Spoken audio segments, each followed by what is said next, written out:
Hello, all of you vaingloriously wonderful people. This is the MTL Wastelander, and that was somebody zooming right by me. And I'm about to find out if it'll off-road. Good job parking on the roof, British Brendan. Yeah, so Wastelander, you're thinking, Brendan, aren't we in the San Andreas Mercenaries DLC season of World Off-Road? Yes, technically we are, but there's not a whole lot of drip feed cars even coming. We've already done everything that's already out. So we're doing some older vehicles, though World Off-Road will most likely go on a break after this week. I can already tell you that next week's video will be my perspective and maybe the perspective of a couple other people from the Vainglorious community with Bruffy's 200-player G-Fred. When this video goes live, that will have already taken place yesterday for you. It's still a week away for me. Internet time. But yeah, I'm really looking forward to that. At least I hope to get to take part. I've already signed up on 8th Gear. I've already gone on there, made my character, and made sure that everything's working. So I'm really looking forward to that. But after that, World Off-Road will be on a little bit of a break until we get some drip feed vehicles. There's only what 2 actual cars still to come, or 3. I don't know. I can't keep track. And honestly, don't really care anymore. Whatever comes out, I'll buy it, and if nothing comes out, well, then I'll just have my 100 and however many millions of dollars I have, and that'll be that. Yeah, I'm not gonna worry about it one way or the other. But I was going through and just looking at the spreadsheet for World Off-Road, which is linked in the description down below if you want to see all the stats for World Off-Road and how all 394 vehicles that we have tested, plus 50 some odd that we've done in the snow. If you want to see how they've done, you can click that link in the description down below. And I was just looking for some obvious off-road oriented vehicles that, for whatever reason, we missed when they first came out. Back when this came out, we didn't do like the seasons. We were still, I think back then, still voting for vehicles, and people were getting to choose. I kind of like that we do seasons now, because then it gets everything from the DLC covered, unless I don't buy it.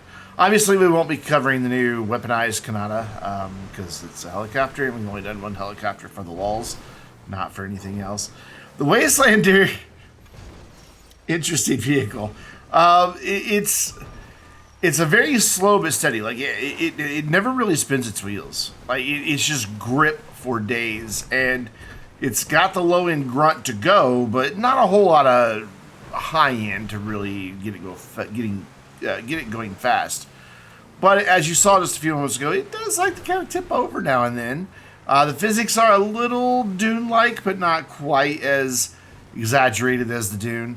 But it's competent. I mean, it climbed that hill right there effortlessly. And we are up in 2 minutes, 56 seconds. So, will the Wastelander off-road? Yeah. Yes. As I have all kinds of people scurrying across the back of it. 2 of which are going to be brave enough to ride down. Sure, yeah. We have Stuart Little and Jibbos. I don't know if Jibbos is supposed to be like a character in the white suit. I think he's supposed to be a character in the white suit, but I don't know what it is. Somebody's going down the hill in an insurgent, and I don't know why. I think it's Hobo. Hobo, what are you doing over there? Anyway, so for stats on the Wastelander. I can't believe that trailer made it all the way up on the back of that Saddler. The Wastelander, out of 394 vehicles that have tested as of this video, is 155th. So, okay-ish. It is zero... Oh, there goes the trailer. It is 0.05 seconds slower than the Omnis, and 0.3 of a second faster than the Minivan Custom. In terms of service vehicles, we've only tested 9. That is just rude, Stuart Little. We've only tested 9. It is second. 10.07 seconds slower than the Ureta Ford Taxi. I have no idea who he's shooting at. And 1 minute, 3.28. Let me try that again. 1 minute, 3.28 seconds faster than the Dune, which it shares a lot of characteristics with. So, yeah, this doesn't have quite the low end, just surge of power that the Dune has, making it a bit more predictable, and not having some of the exaggerated handling characteristics that the Dune has. Oh, okay, yeah, I gotta stop and let them back in, you know. Well, once I get done being run over by an insurgent, I gotta stop and let them back in. I think I let them back in. I know I do when the damage is saying. Yeah, there we go. I'm waiting for him. And then in terms of import-export, where this came from, we've only tested 12 import-export vehicles, and there are a lot of vehicles in that DLC. It is 7th out of those 12, 4.75 seconds slower than the Penetrator, and 5.88 seconds faster than the Comet Retro Custom. I have tested the Comet Retro Custom in my testing videos, unlike... Wow, he went flying. How he didn't die, I don't know. But unlike some content creators that do GTA testing, I have tested the Comet Retro Custom years and years ago.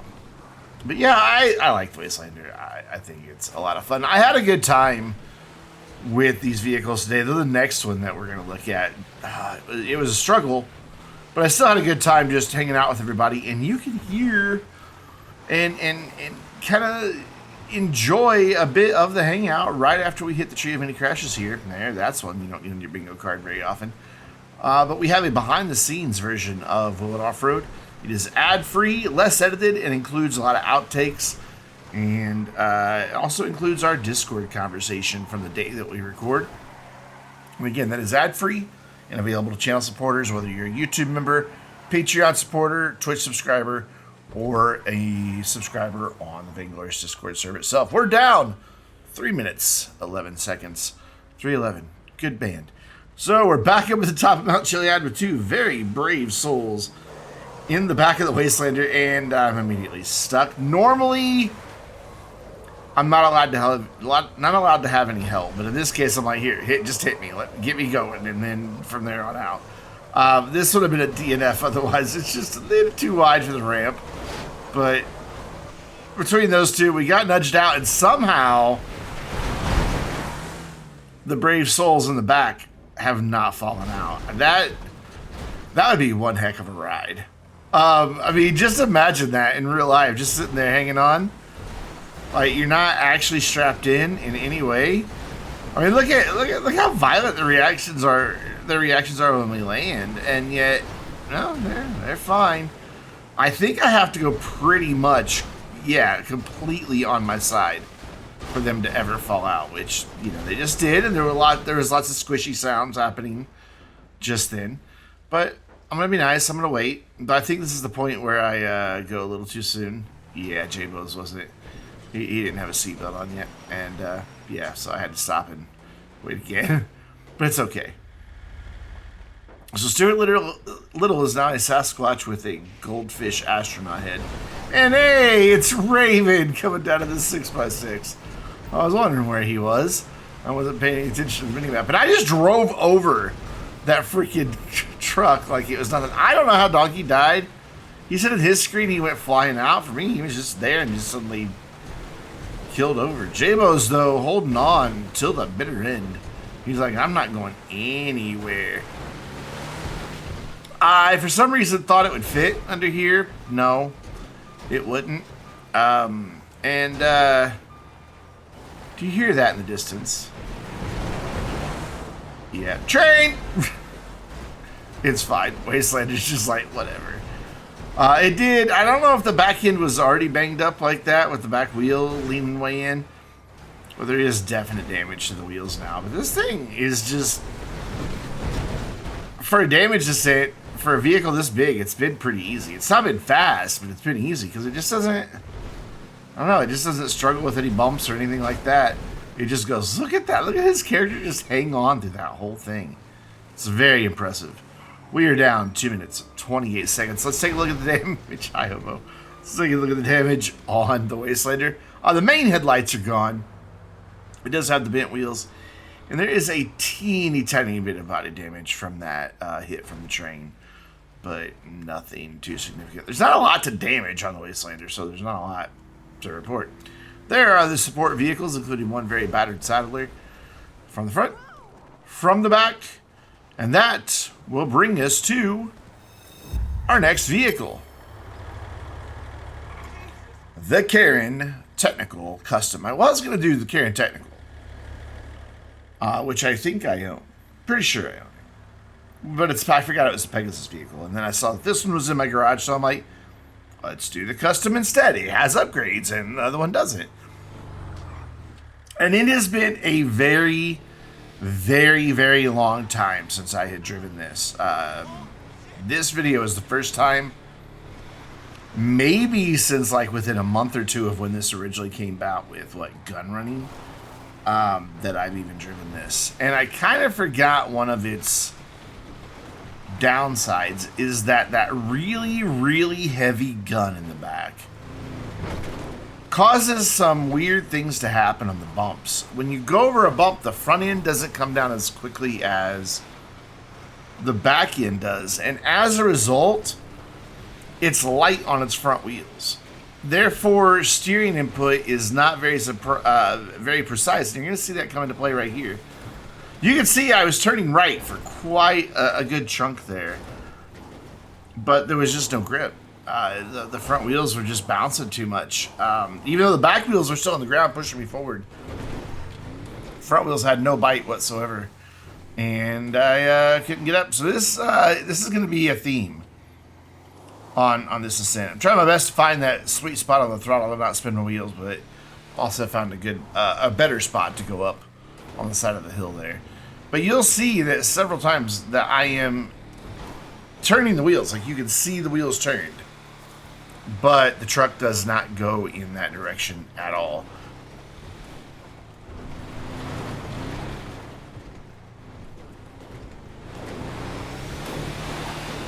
Excuse me, leading to a frustrating experience, to say the least. But it does qualify for a lot of bingo stuff. There's the steering going crazy. And again, you can see to the left, but it didn't turn. But yeah, make sure you're playing World Off-Road Bingo. The link is in the description down below. And if you win bingo, then tell us about it. You'll be the 6th out of 205 videos. The 6th ever winner. And I want it to happen. I want to see bingo pop up in the comments. Don't lie, don't cheat.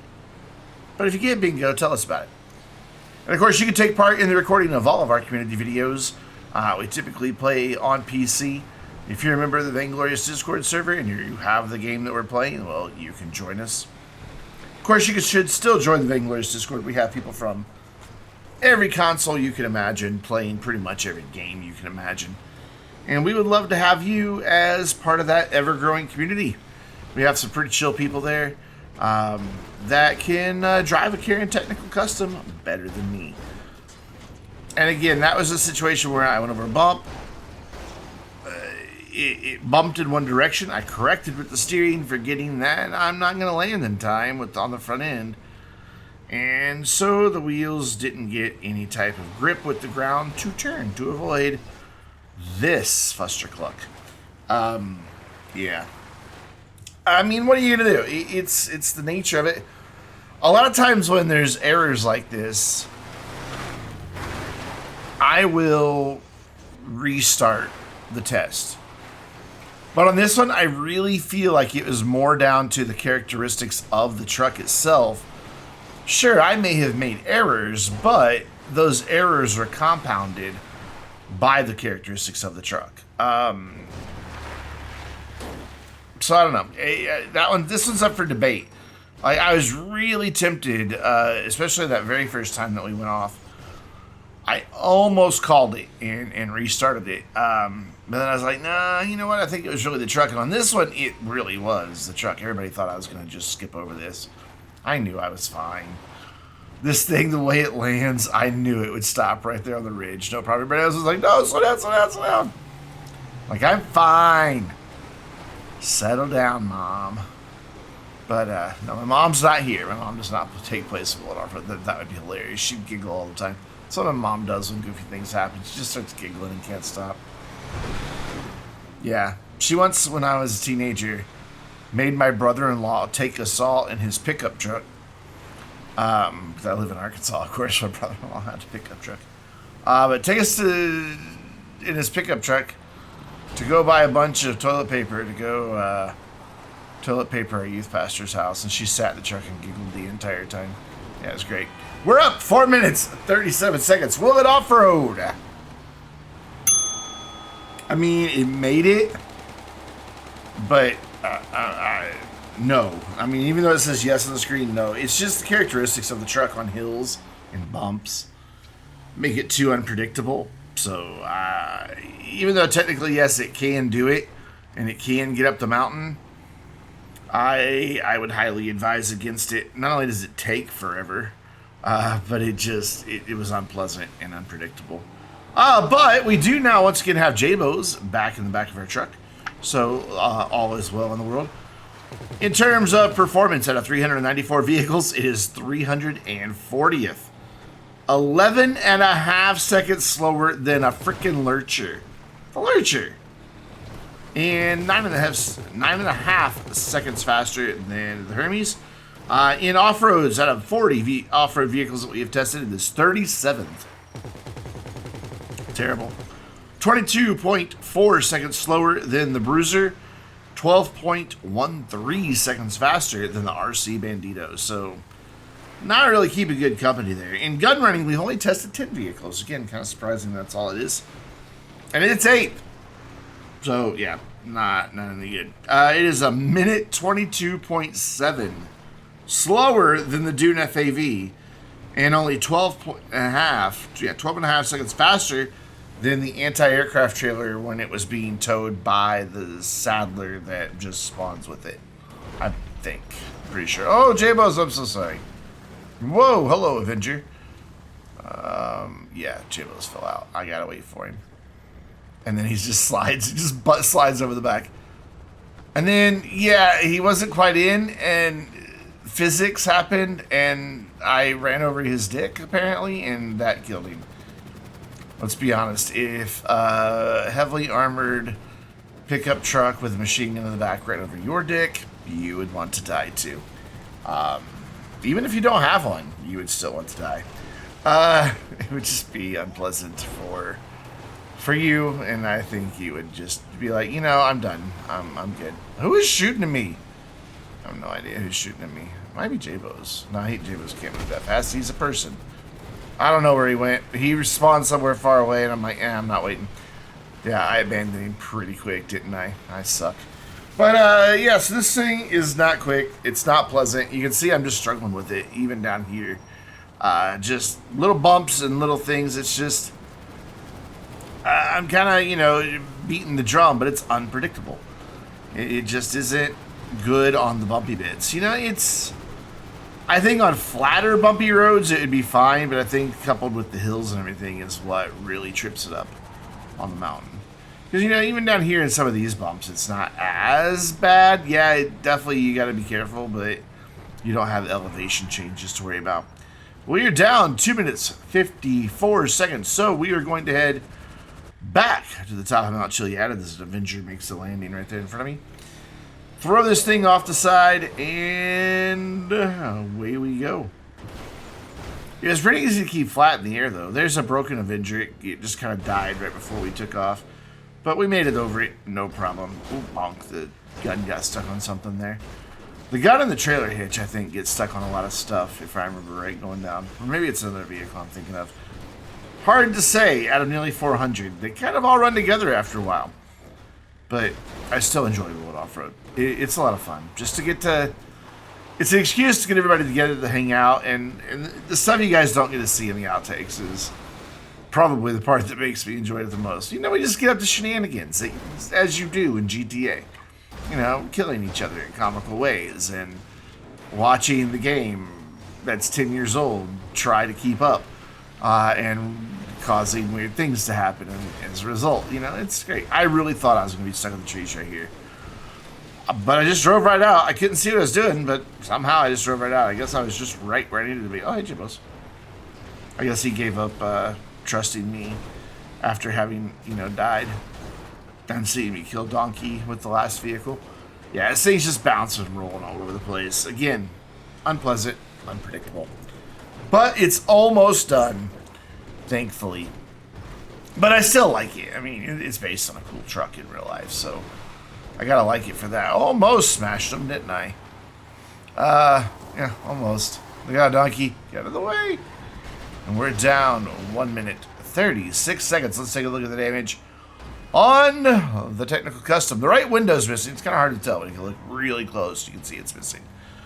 The hood's gone. There is very teeny tiny minor body damage and ever so slightly bent wheels. We will take a look at our support vehicles from the front and then again from the rear. There they are. Cool. Donkey just pulled out a car he didn't ever even have out until now, but whatever. It works. And that's going to do it for this World Off-Road. Next week, we'll be back with the 200-player G-Fred. And then the week after that, I don't know. Will Off-Road will return once we have some more San Andreas Mercenaries vehicles. But I want to thank you for watching today. There are thousands and thousands of videos that you could have watched on YouTube today, and you chose to watch mine. And I really do appreciate your time. So, until next time, I'm Brandon, reminding you to stay vainglorious.